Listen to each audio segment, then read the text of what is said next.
In 2009, the forensic archaeologist Nicholas Bellantoni traveled to Moscow to examine the skull fragment that Russia kept as the final proof of Adolf Hitler's death.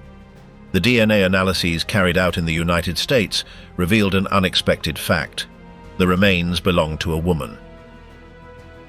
The discovery called into question the only physical evidence of the dictator's death. The KGB files hid the remains and autopsy reports for decades, while recently declassified documents from the CIA and the FBI mention escape routes, German submarines, and witnesses who claim to have seen Hitler in South America. Modern science reopened a file that the post-war powers believed resolved. This documentary examines the forensic evidence, secret reports, and genetic tests that could rewrite the last chapter of the Third Reich. DNA in Moscow, the day Hitler died twice. At the beginning of 2009, the forensic archaeologist Nicholas Bellantoni received an unusual invitation to examine a bone fragment preserved in the Russian State Archive and attributed for more than 6 decades to Adolf Hitler in the vaults of Moscow. The fragment, a piece of skull with a bullet hole, was considered the definitive proof of the dictator's end. Bellantoni inspected the material cautiously.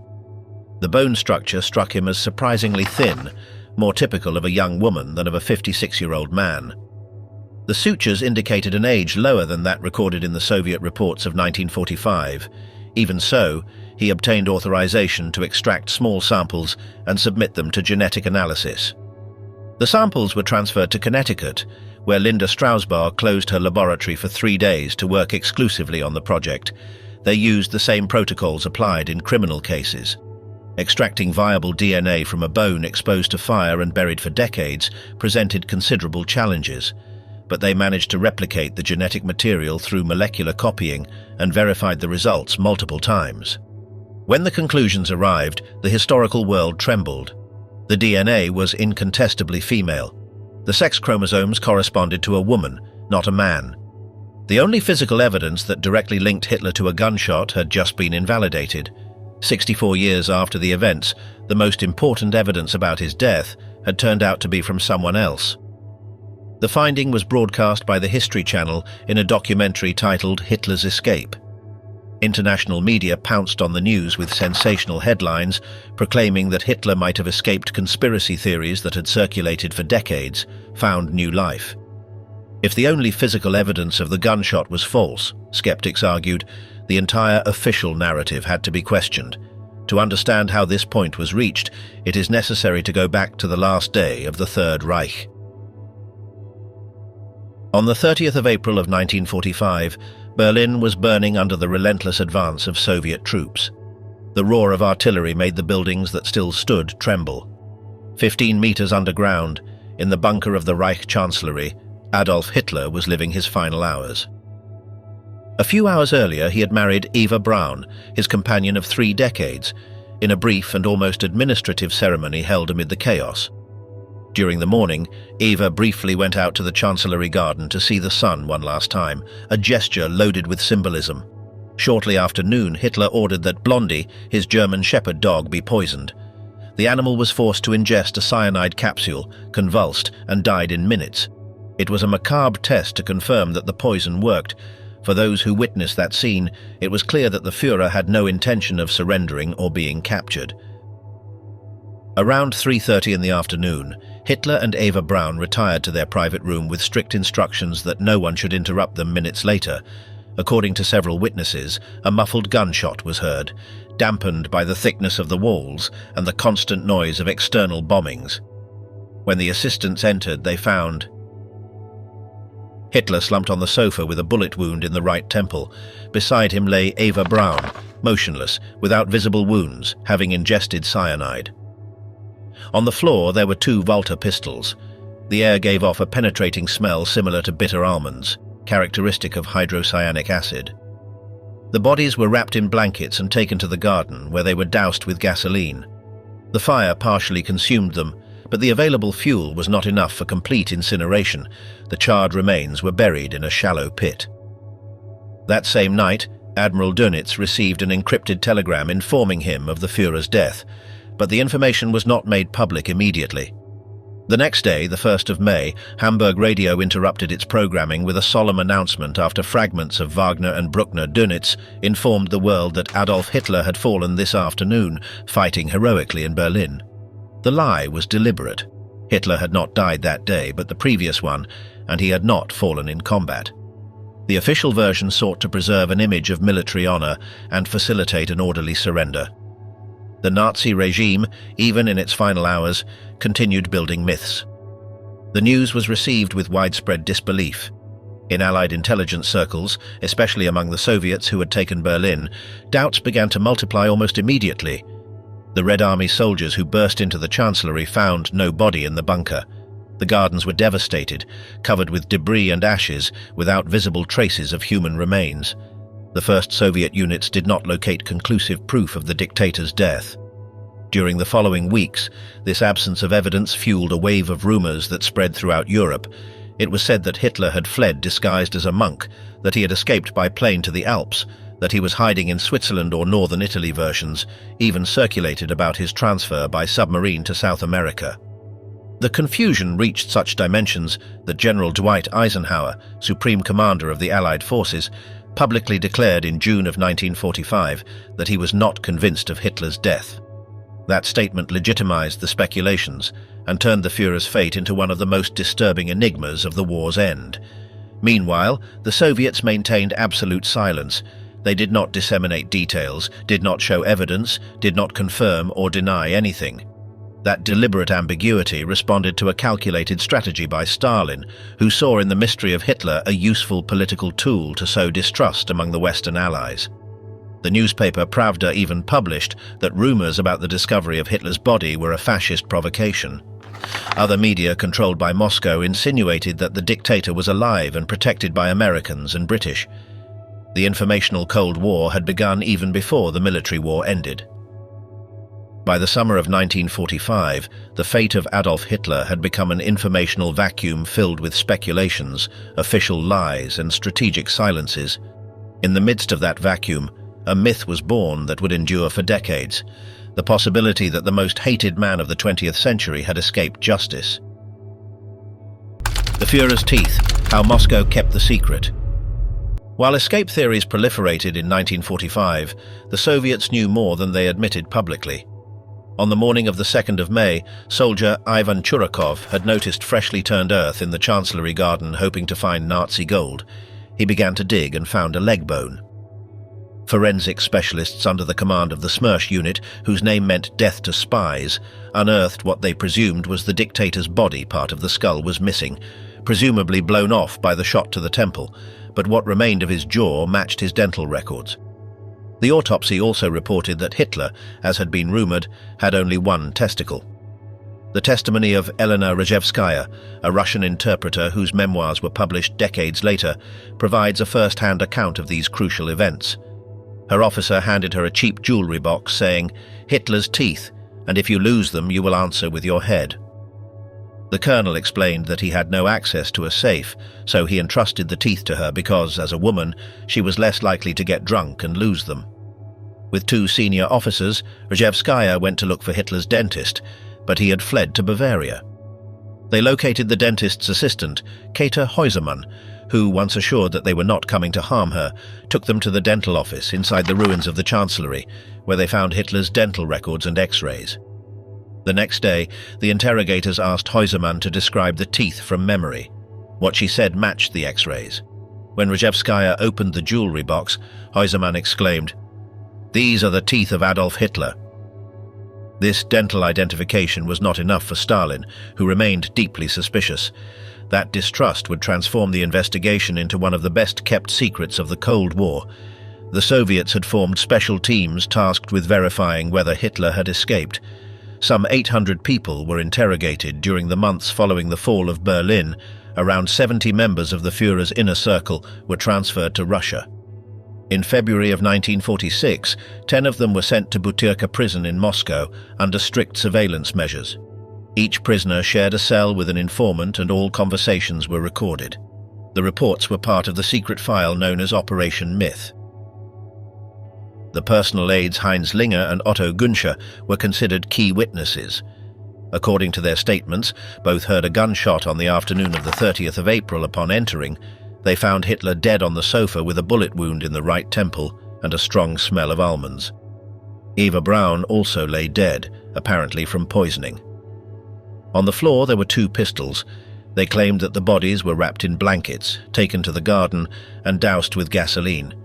Ling acknowledged that the bodies were still recognizable, and that Hitler's had a hole the size of a coin in the skull. Stalin was not satisfied. In April of 1946, he organized a second investigation commission headed by forensic expert Pyotr Semenovsky. The objective was to correct the deficiencies of the first autopsy, which had omitted analyzing the internal organs. The second commission meticulously reconstructed the events. They brought the prisoners back to Berlin to recreate the last days in the bunker. They conducted new inspections in the chancellery and found stains of human blood, Group A, on the sofa, walls and floor. They identified a spatter pattern compatible with a gunshot to the head. On the 30th of May of 1946, fragments of a skull with a bullet exit hole were discovered, along with remnants of clothing and a dog collar, probably from Blondie Semenovsky's report, concluded that the shot had been fired at point-blank range, in the mouth or right temple. SMERSH refused to hand over the bodies for new autopsies, probably out of fear of being discredited if it was proven that their previous report was erroneous. The result was an ambiguous conclusion. The official Soviet version remained deliberately inconclusive.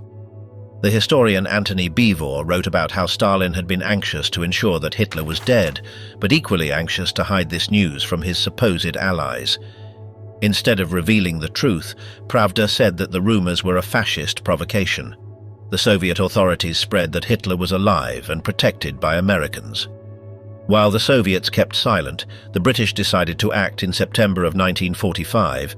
Brigadier Dick White recruited Hugh Trevor Roper, a young officer with academic training in history, to formally investigate what had happened in Berlin. Trevor Roper received a 4-volume dossier on Hitler's personality and habits. During the autumn, he traveled through Germany, reconstructing the last days of the Reich. Many direct witnesses had died or disappeared. Goebbels had intentionally died along with his family. Bormann was missing. Key aides had been captured by the Soviets and were not available for interrogation.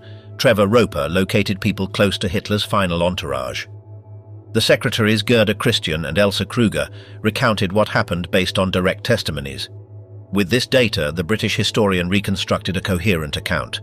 Hitler and Eva Braun ended their lives in the bunker on the 30th of April. The bodies were incinerated in the garden according to the Führer's express orders. On the 1st of November of 1945, Trevor Roper held a press conference in Berlin presenting his conclusions. He clarified that, although the Soviets were skeptical, the witnesses' statements were consistent and voluntary death was the only logical outcome. A month later, a fortuitous discovery confirmed his conclusions.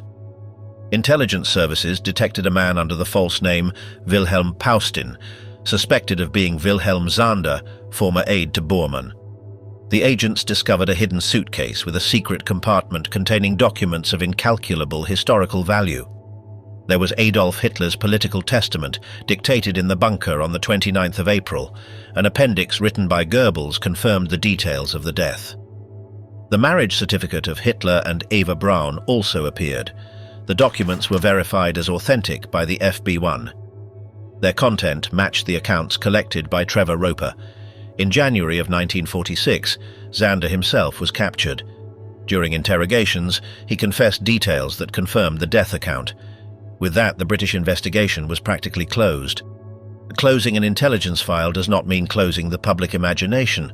Despite the evidence, the myth of Hitler's survival continued to grow. The documents of Operation Myth detail the complete journey of the remains.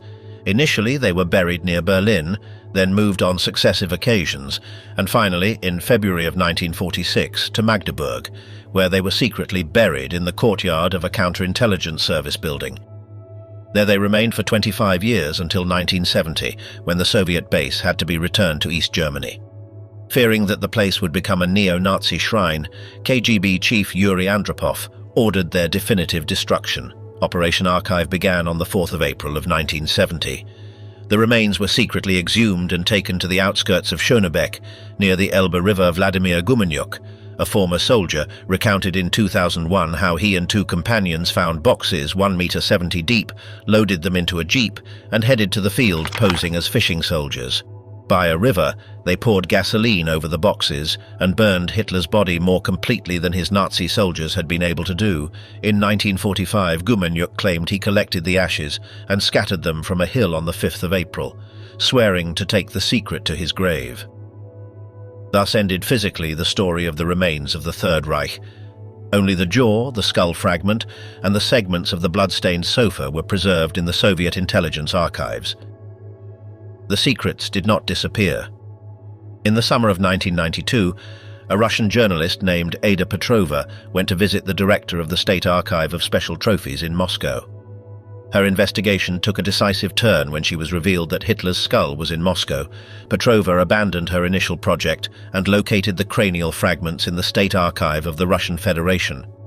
There she also discovered the so-called Hitler Archive, 6 voluminous files under the code name of Operation Myth. This discovery made it possible to know that the Soviet authorities had deliberately hidden information even from their own historians. There was a second investigation commission on Hitler's death that had never been publicly mentioned until then. Petrova not only found the skull, but also Hitler's uniforms, notebooks, 42 watercolors painted by the young Hitler, and Soviet footage from May of 1945 showing the Chancellery Garden and the bodies of the Goebbels. The Soviet documents revealed numerous forensic inconsistencies. In some cases, fragments of poison ampoules were found in the mouth, but without traces of cyanide in the internal organs.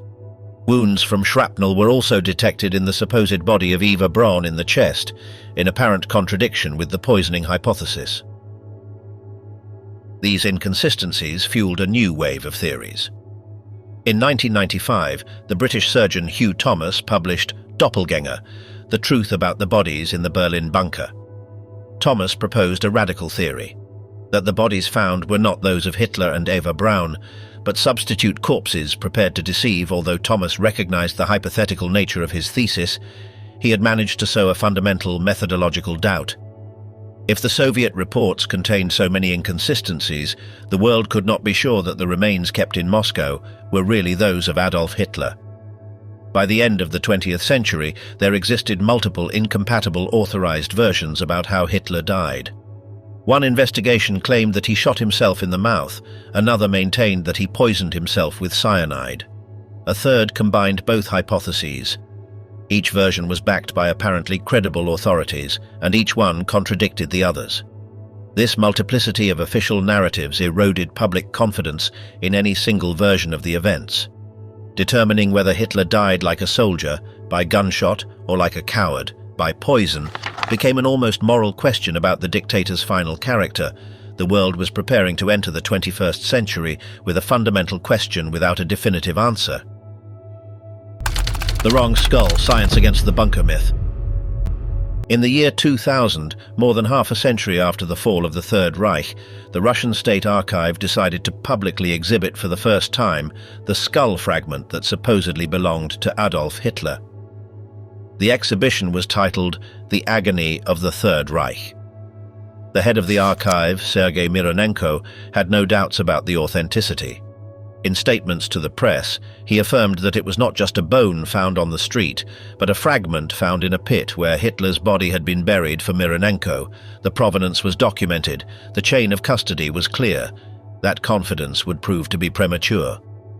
9 years later, in 2009, Nicholas Bellantoni was authorized to perform DNA tests. He flew to Moscow to inspect the macabre trophies, the skull fragment and bloodstains from the bunker sofa. He was allowed only 1 hour. He applied cotton swabs and took samples from the bone fragment. Bellantoni had the reference photos that the Soviets took of the sofa in 1945 and was seeing exactly the same stains on the fragments in front of him, so he knew he was working with authentic material. The chain of custody seemed solid. The samples were taken to Connecticut. Linda Strausbaugh closed her laboratory for 3 days, using the same routines and controls that would have been used in a criminal laboratory, aware of the historical importance of the analysis. Extracting DNA from a bone more than 60 years old, exposed to fire, is no easy task. To the team's surprise, they managed to extract a small amount of viable DNA, which they replicated through molecular copying. Strausbach admitted that they were very lucky to obtain a reading. When the results finally arrived, they were extraordinary. The DNA was incontestably female. The sex chromosomes corresponded to a woman, not a man. The only positive physical evidence that Hitler had shot himself had just been invalidated. The discovery caused a commotion. 64 years after the events, the most important physical evidence had turned out to be from someone else. A logical question arose. The fragment might belong to Eva Braun, who died at 33 years old. Bellantoni was skeptical. The skull corresponded to a woman between 20 and 40 years old, but there was no report that Eva Braun had shot herself. It could be anyone. Many people were killed around the bunker in the last days of the war. The implication was disturbing.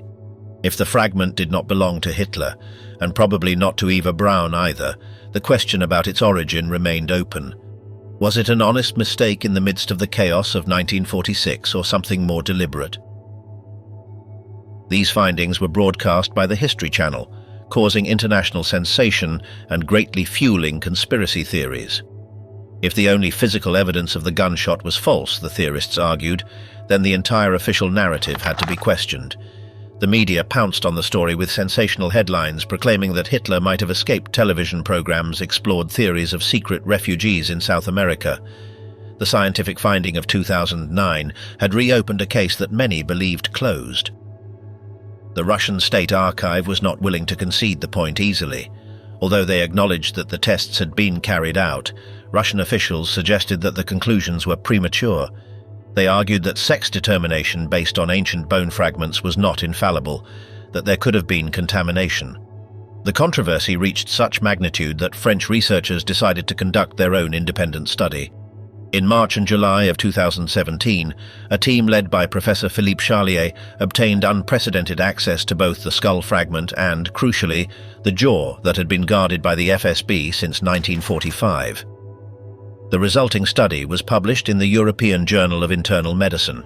It represented the most serious and rigorous scientific attempt to resolve the mystery more than 70 years after the events. The researchers were able to compare the jaw with Hitler's dental records that had survived the war. Professor Charlier explained that despite being only 56 years old when he died, Hitler had only 5 of his own teeth remaining. The rest were elaborate dental prostheses. The dentures were extremely unusual, in completely extraordinary shapes. There was a perfect anatomical and technological match. Hitler's dentures were not common. They had been manufactured with specific techniques, using particular materials. Falsifying them would have been almost impossible. The electron microscope analysis revealed another fascinating detail. They found no traces of meat. This agreed with the well-documented fact that Hitler was a vegetarian. The condition of the dentures also seemed to agree with the account that Hitler took cyanide before shooting himself. The team suggested that bluish deposits on the metal dentures could indicate a chemical reaction between the cyanide and the metal, although they acknowledged that this conclusion was speculative. Regarding the controversial skull fragment, the French researchers were able to examine it visually but not take new DNA samples.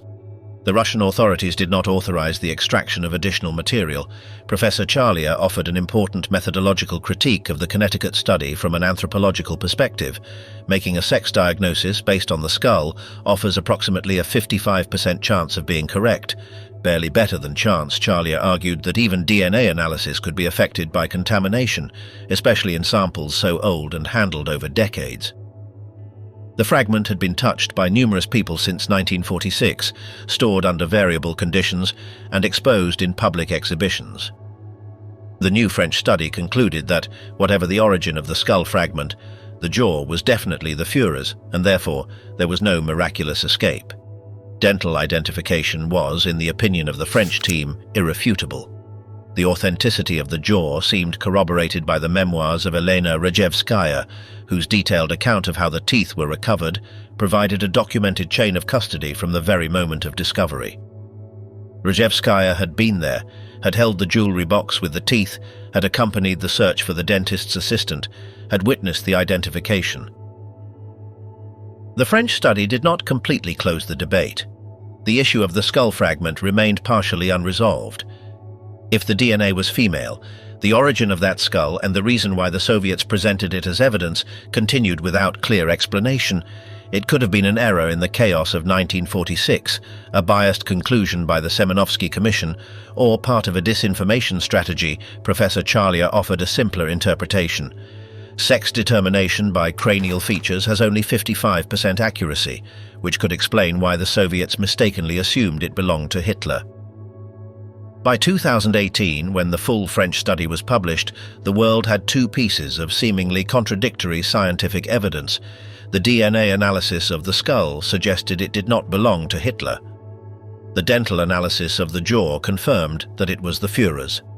The most likely answer was that the Soviets had made a mistake in 1946 when identifying the skull fragment, but had gotten the jaw right. The skull could belong to any of the numerous victims who died in the bunker area, but the jaw, with its unique dental prostheses, was almost certainly Adolf Hitler's. For conspiracy theorists, this explanation was unsatisfactory. They argued that if the Soviets had been wrong about one crucial piece of evidence, trust in the others had to be questioned. If Stalin had deliberately lied for years, the reasons to believe the jaw was authentic were not sufficient. More than 70 years after the events, the enigma persisted. Science had provided answers, but those answers had generated new questions. The case demonstrated that even with modern technology, access to secret archives, and advanced forensic analysis, history does not always offer absolute certainties. What was clear was that the Hitler mystery was not just a historical question, but also psychological and cultural. The world needed to know with certainty that the supreme evil of the 20th century had received its appropriate end. As long as any doubt, any inconsistency, any ambiguous piece of evidence existed, alternative theories would continue to proliferate. Heading south, the ghost of the Führer in Patagonia. While scientists debated skull fragments in the 21st century, there was another dimension of the mystery that could not be resolved in laboratories: the escape theories to South America. These theories were not based solely on speculation, but on official documents, recorded testimonies, and real physical properties with undeniable connections to the Nazi regime. The FBI's central file on Adolf Hitler, File 65-53615, began to be released under the Freedom of Information Act on the 26th of April of 1976. Among these documents is a particularly intriguing report dated the 14th of August of 1945, just 3 months after the fall of Berlin.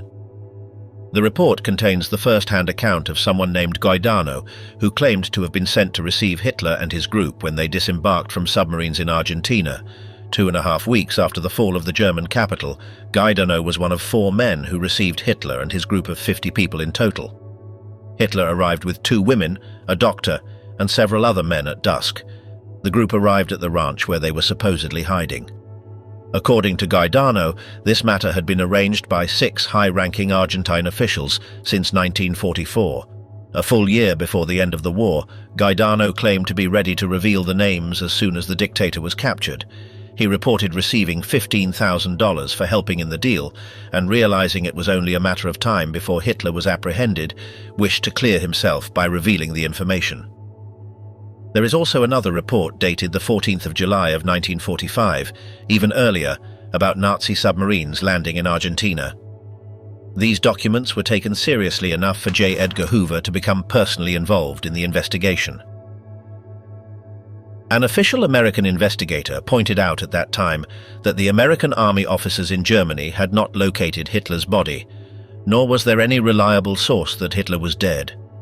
This statement takes on special relevance when considering that it was made before Trevor Roper completed his investigation, when uncertainty was at its maximum during 1945 and 1946, reports continued to arrive. In July of 1945, the United States Office of Censorship intercepted a letter addressed to a Chicago newspaper that claimed Hitler was hiding on a German hacienda 450 miles from Buenos Aires. The author claimed that he lived underground, in a complex with secret entrances controlled by photoelectric cells and protected by doubles, and that the Führer was developing new weapons. The report was considered serious enough for the United States government to send a classified telegram to the embassy in Argentina, requesting an investigation. In September of 1946, the version spread that the Führer was in Spain, leading a fleet of Nazi submarines. Shortly after, another emerged according to which he had crossed the Atlantic to Argentina, where a plastic surgeon would have modified his face on board the ship. In December of the same year, the United States Embassy in Stockholm received an anonymous letter claiming that Hitler lived hidden in a cave in the Scandinavian mountains, with food for several years, weapons, money, and a group of followers called Ravens. The sender demanded a sixth of the loot and a jeep as a reward. That same year, reports circulated placing him in a cafe in Amsterdam with an elongated body and disfigured face, and in Zurich, where he supposedly lived as a retiree sick with lung problems, an American officer ordered the Swiss case investigated, writing that it would be negligence not to follow a lead of that nature. The British officer W. Byford Jones recorded on the 20th of April of 1946, on Hitler's 57th birthday, that of 20 educated Berliners interviewed, 19 believed that the Führer was still alive. Many children still spoke of Uncle Adolf as a real figure, proof of the symbolic strength of the myth. By 1955, the head of the C-1A base in Maracaibo, Venezuela, was writing a memorandum about a claim that Hitler lived in the Colombian Andes at the head of a community of fugitive German fascists. These theories gained new life after the DNA tests of 2009. Bob Baer, a CIA operative with 21 years of experience, presented similar theories in the documentary series Hunting Hitler on the History Channel that aired in 2015. Baer and his team claimed to have discovered evidence that Hitler escaped, using 700 pages of declassified FBI documents. The Argentine historian Abel Basti developed a detailed hypothesis in his book Hitler in Exile. According to Basti, there was an agreement with the United States for Hitler to escape and not fall into the hands of the Soviet Union, an agreement that also applied to many scientists and military personnel who later participated in the fight against the Soviet regime during the Cold War.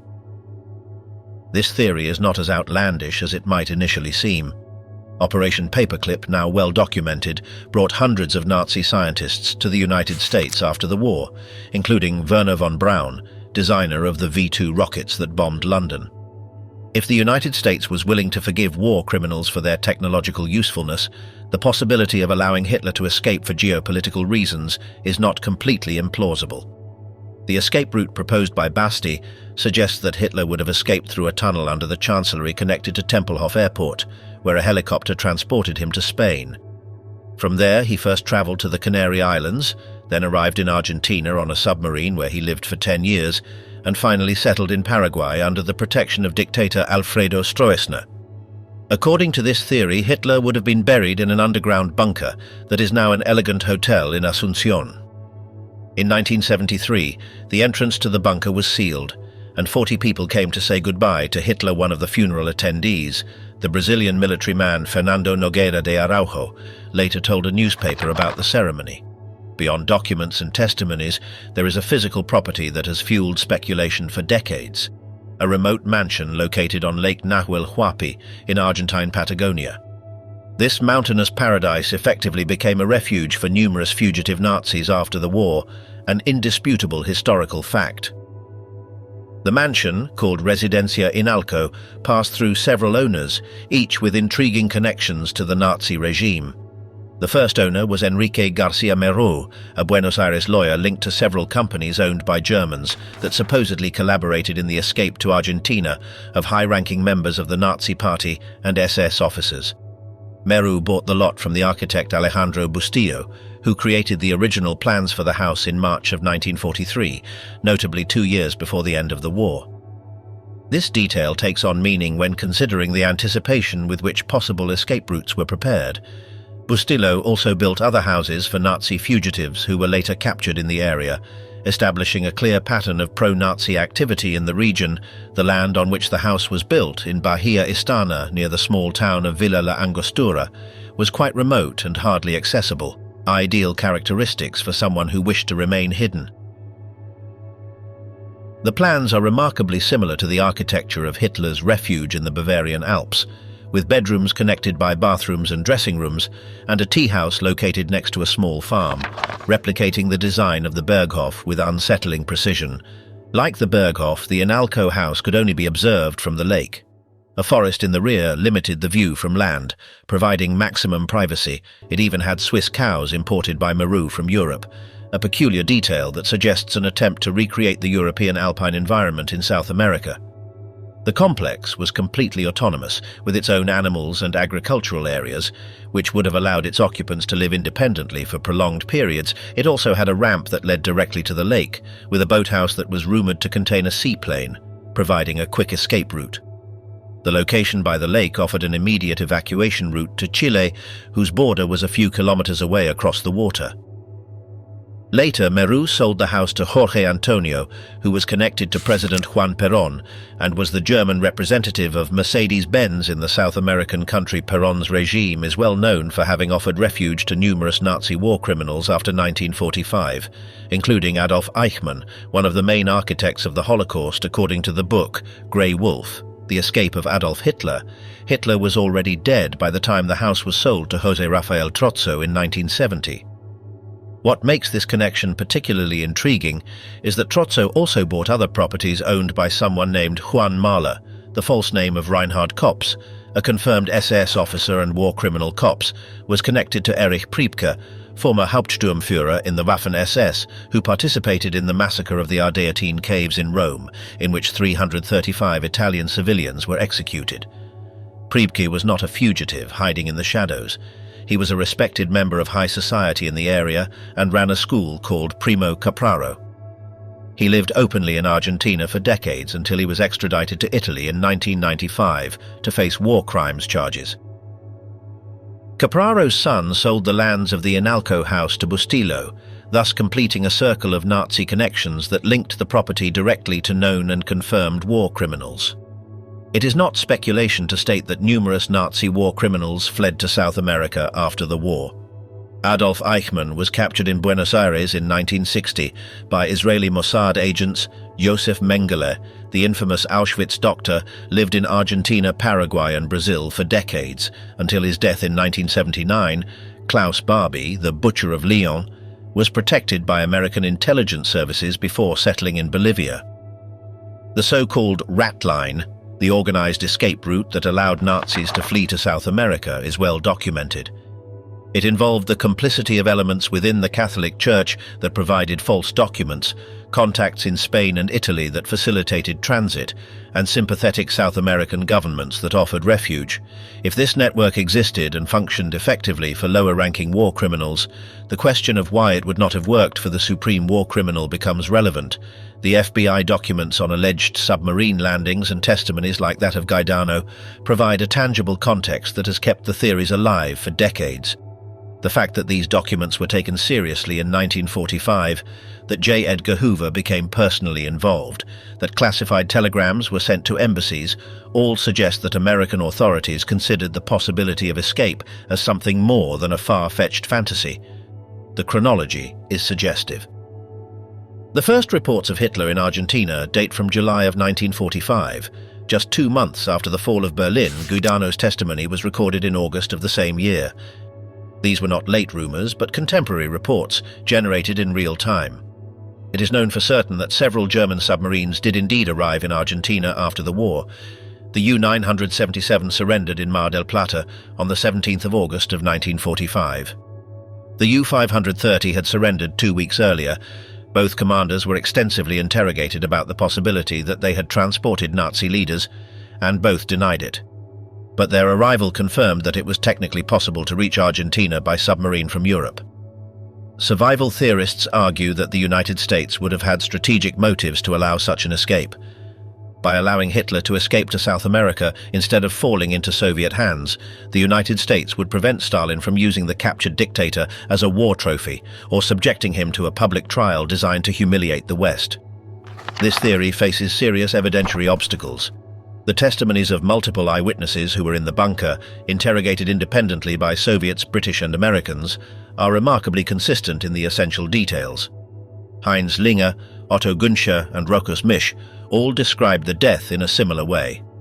The probability of maintaining a conspiracy of such magnitude for decades, involving dozens of people under multiple hostile intelligence jurisdictions, seems extremely low. Conspiracies require absolute silence. The more people involved, the more likely someone will talk. In this case, no one talked. The French study of 2017 provided convincing dental evidence that the jawbone kept by the Russians was authentic. Hitler's dental prostheses were unique, manufactured with specific techniques that would be almost impossible to replicate. The chain of custody of the jawbone, documented by Elena Rjevskaya from the moment of discovery, seems solid. For true believers in the escape theory, no amount of scientific evidence is enough. They argue that the Soviets could have fabricated the jawbone using the same dental technicians. They suggest that the entire forensic investigation was compromised from the beginning by political agendas. They point to inconsistencies in the Soviet reports as proof of a cover-up. Here lies the true core of the phenomenon of conspiracy theories about Hitler. It is not just about evidence or lack thereof, but about a deep psychological need to believe that the supreme evil of the 20th century could not simply die in a bunker. Beyond the bunker, how the myth outlasted history. The construction of the historical narrative about Adolf Hitler's end constituted one of the first informational battlefields of the Cold War between May and June of 1945. Soviet intelligence services established the department known as Section A within the main Directorate of Military Counterintelligence, specifically dedicated to managing information related to captured or killed Nazi leaders. This body operated under explicit political directives from Lavrenti Beria, who early on understood the strategic value of controlling the narrative about the fate of the German dictator. On the 29th of May of 1945, the British newspaper Daily Express published statements by Marshal Georgy Zhukov, claiming that there was no conclusive proof of the Führer's death. This statement, authorized from Moscow, responded to a strategic directive designed by the propaganda department of the Central Committee of the Communist Party. Declassified documents from the Russian State Archive in 1992 revealed that Zhukov had received specific instructions to sow public doubts, while Soviet forensic teams worked in silence. The strategy contemplated two simultaneous objectives: maintaining psychological pressure on the Western Allies by insinuating that they were protecting war criminals, and preserving diplomatic maneuvering room in the face of possible future revelations. The British Foreign Office responded by creating a specialized unit within the Political Intelligence Department, active from July of 1945 under the direction of William Cavendish Bentinck. This unit coordinated the systematic collection of testimonies among German refugees in areas occupied by the British and Americans. The interrogations were conducted following protocols developed by the Combined Services Detailed Interrogation Center, located in Bad Nendorf. Between August and December of 1945, more than 300 testimonies were classified under the operational code Nursery, an internal reference to the bunker as the Reich's Nursery. The resulting documentation, partially declassified in 1972, demonstrated that British authorities considered the absence of Soviet physical evidence as a strategic credibility problem rather than a historical one.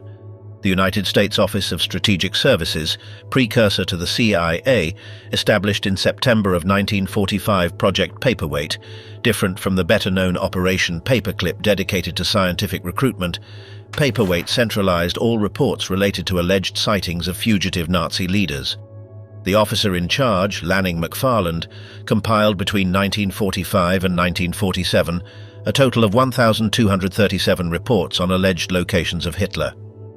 Of these, 643 placed the dictator in South American territories, 211 in Spain, 183 in alpine regions of Austria and Switzerland, and the rest scattered in varied locations including the Middle East and Central Asia.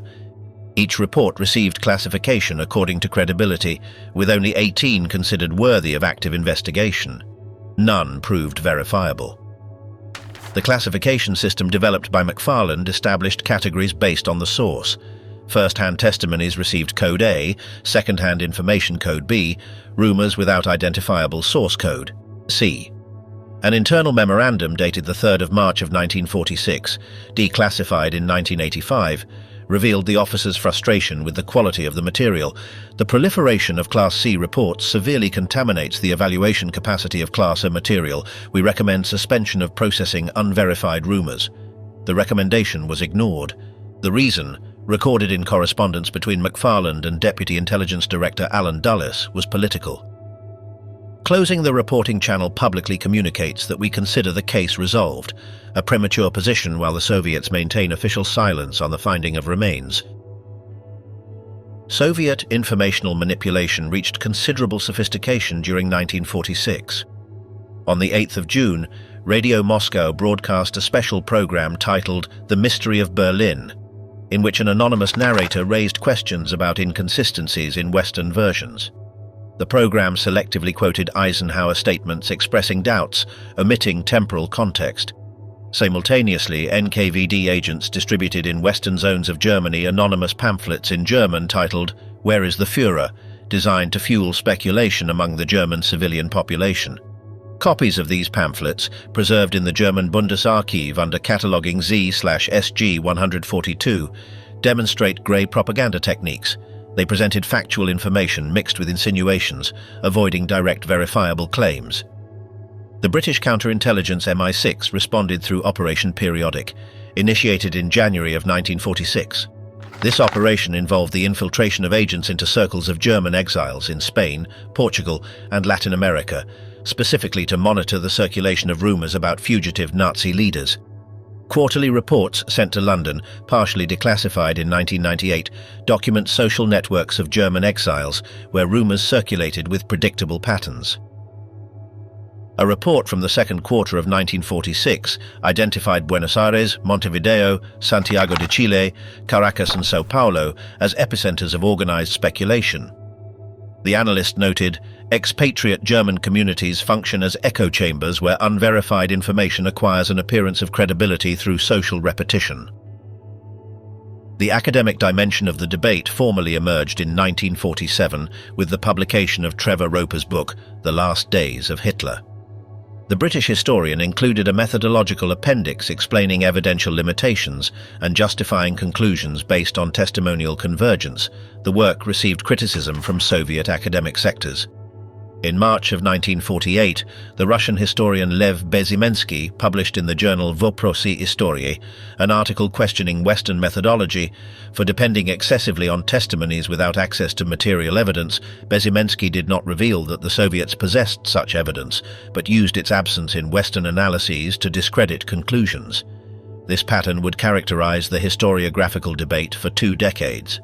Western academics argued from convergent testimonies, Soviet academics from inaccessible forensic materialism.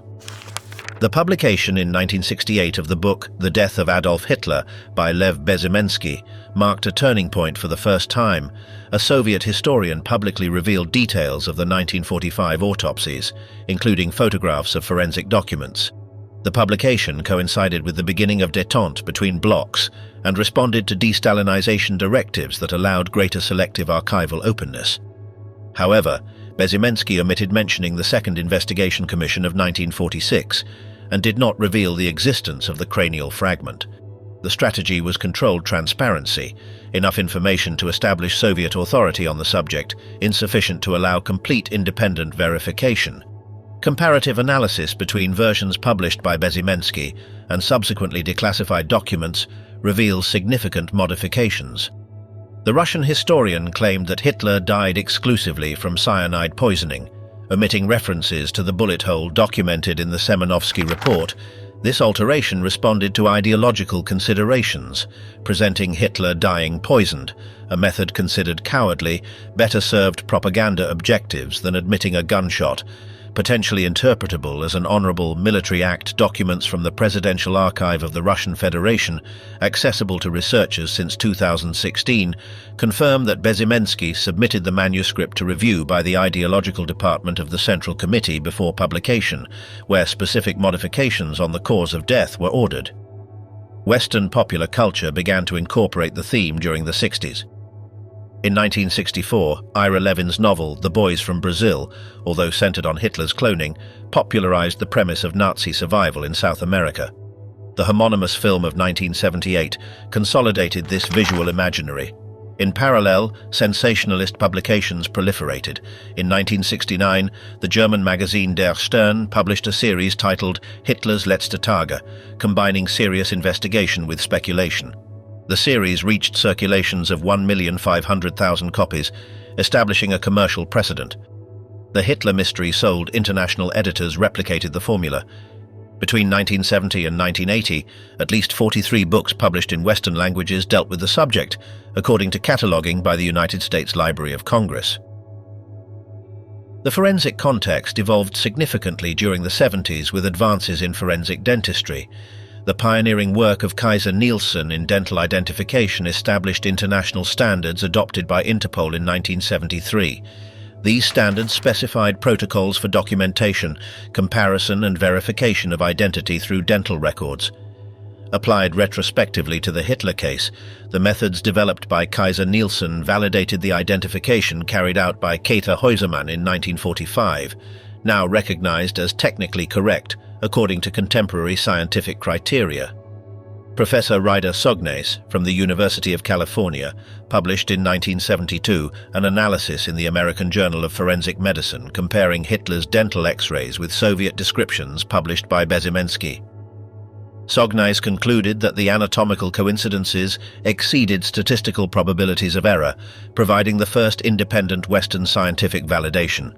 Post-Soviet archival opening radically transformed the evidential landscape. In 1991, the Russian government allowed limited access to FSB archives, successor to the KGB journalist Ada Petrova and British filmmaker Peter Watson obtained in 1992 access to the complete file of Operation Myth, previously unknown outside intelligence circles, their book, The Death of Hitler, the full story with new evidence from secret Russian archives, published in 1995, revealed for the first time the existence of the cranial fragment and documented the multiple relocations of the remains. The publication generated immediate academic controversy. Historians like Richard Evans questioned Petrova and Watson's interpretations, noting that access to archives did not guarantee competence in critical historical analysis. The historiographical debate on the reliability of Soviet sources intensified during the 90s. The Institute of Universal History of the Russian Academy of Sciences organized in 1994 an international symposium titled Soviet Sources and Historical Methodology, where Russian and Western academics confronted divergent approaches. The emerging consensus recognized that Soviet documents required critical reading considering contexts of bureaucratic production and ideological pressures, but rejected automatic disqualification. This mature methodological position allowed progressive integration of Soviet evidence into Western historical narrative without epistemological naivety. The forensic technology of the 21st century introduced analytical possibilities unthinkable in 1945. The development of ancient DNA extraction techniques, perfected through archaeological projects such as the sequencing of the Neanderthal genome, offered tools theoretically applicable to historical remains.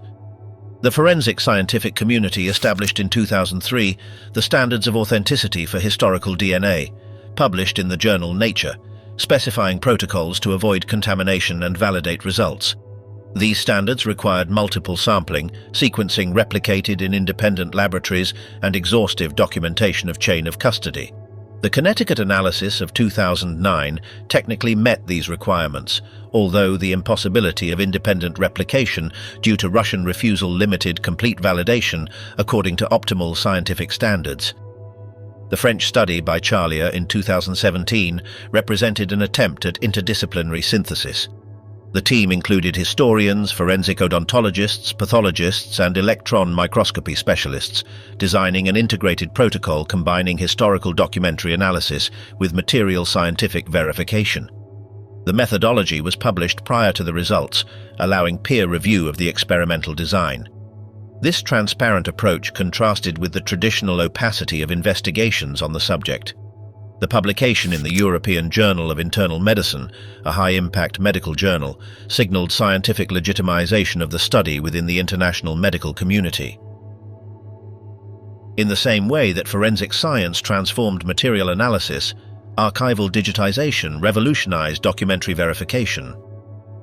During the first 2 decades of the 21st century, projects from the United States Holocaust Memorial Museum and the German Bundesarchiv put online more than 50 million pages about the Third Reich.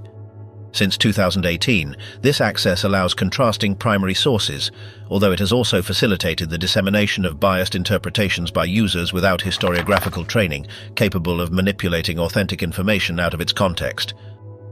The question of physical remains acquired an additional ethical dimension with debates about the public display of human material. When the Russian State Archive exhibited the cranial fragment in 2000, International human rights organizations questioned the appropriation of institutional legitimacy. Human remains, regardless of identity, deserved treatment in accordance with protocols established by UNESCO on sensitive human heritage.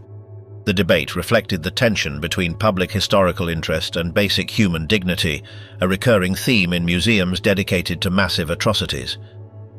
The historiographical construction of Hitler's end illustrates a broader process of forming historical memory in contexts of political and technological fragmentation.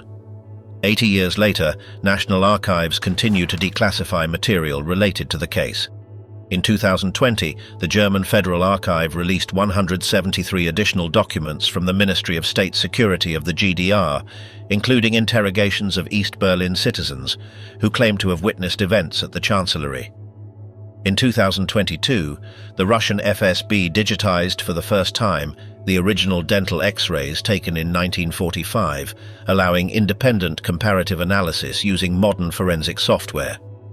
The Fraunhofer Institute in Hanover applied digital overlay techniques confirming anatomical correspondence with clinical records prior to 1945.